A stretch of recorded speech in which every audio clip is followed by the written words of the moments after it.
Hi, my name is Brandon Fessenden, and this will be my industry presentation. The first part of this is for my dream career. So, after graduating Full Sail, I hope to work at Disney Studios as a mix engineer or a Foley artist. I've always wanted to create sounds for something that stick out and are memorable to people, such as the sound of a lightsaber. You can play that to almost anyone, and they'll know what it is. My education at Full Sail, I hope that it'll give me the ability to be able to do that one day in the industry for myself. And by the time I graduate, I plan to have a portfolio that'll showcase all my talents and drive to creating this industry that will fully stand out. The first person for the Sweet Gigs section that really stood out to me was Aaron Walls, who has been accredited for over 100 games for doing sound design and music, and he's talked about really refining his craft and his thought process when it comes to creating.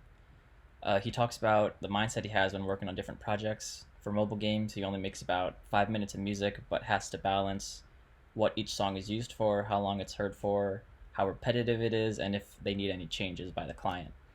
For larger games, he makes upwards of 30 minutes to hours of music, where each song is tweaked uh, many times throughout the development process. And for all of the projects, he says that a great rule is to be efficient because music is usually the last part in the development process and usually needs to be done in a much shorter amount of time than everything else. The second person that stood out was Michael Szymanczyk, who is an Oscar winning re recorder who's worked on over 120 films and is at a job of high esteem, which is achieved by experience from working in almost every sound position available and being trusted by directors to mix the final project. He describes his job as like mixing an album, taking drums, guitars, vocals, the bass, and mixing it all to sound balanced and clean. But his job is doing that with music, sound effects, and dialogue for movies and TV shows. He works really closely with the directors to make sure each scene has the right tone the director is trying to portray, and he does this by adjusting dialogue, sound effects, and background elements all to the director's liking. For the next section for career profiles, I chose the sound assistant for film and TV. A sound assistant is mostly responsible for the setup of mics, cables, and other miscellaneous duties the production sound mixer tasks them to do. As an entry level job, they mostly clean, store, set up, and tear down most of the equipment and are often kept by the production sound mixer if they like them. This could lead to more responsibilities, more trust and job opportunities, and being knowledgeable about the gear, staying on top of your work, proper maintenance of equipment could lead to more positions that give even more opportunities to then share your knowledge or learn a higher position to add it to your skill. The second one was for a game tester, which is very basic. A game tester, but not only has to just love playing music, but also has to be nitpicky and prepared to write detailed reports about any glitches or bugs they may come across in the game and be able to replicate them to show developers.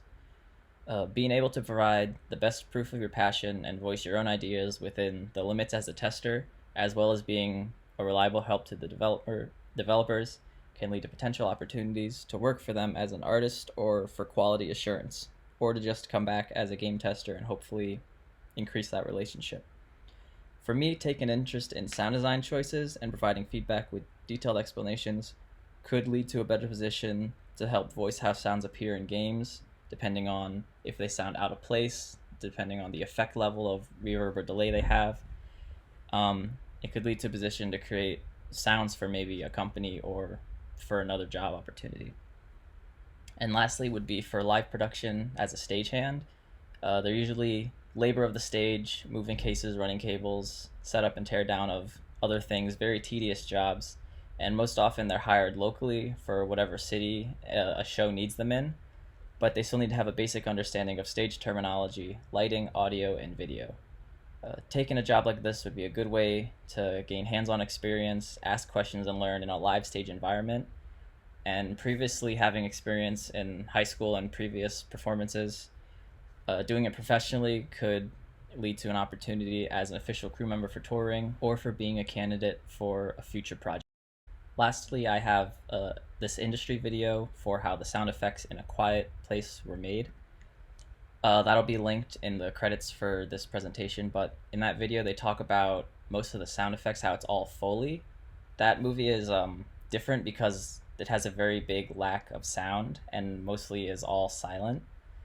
And there's only some parts where sound really cuts through, and most of it's all done in Foley. And they talked about the process and thinking behind having to make it and to make it sound real within the universe of A Quiet Place, which I found that very interesting.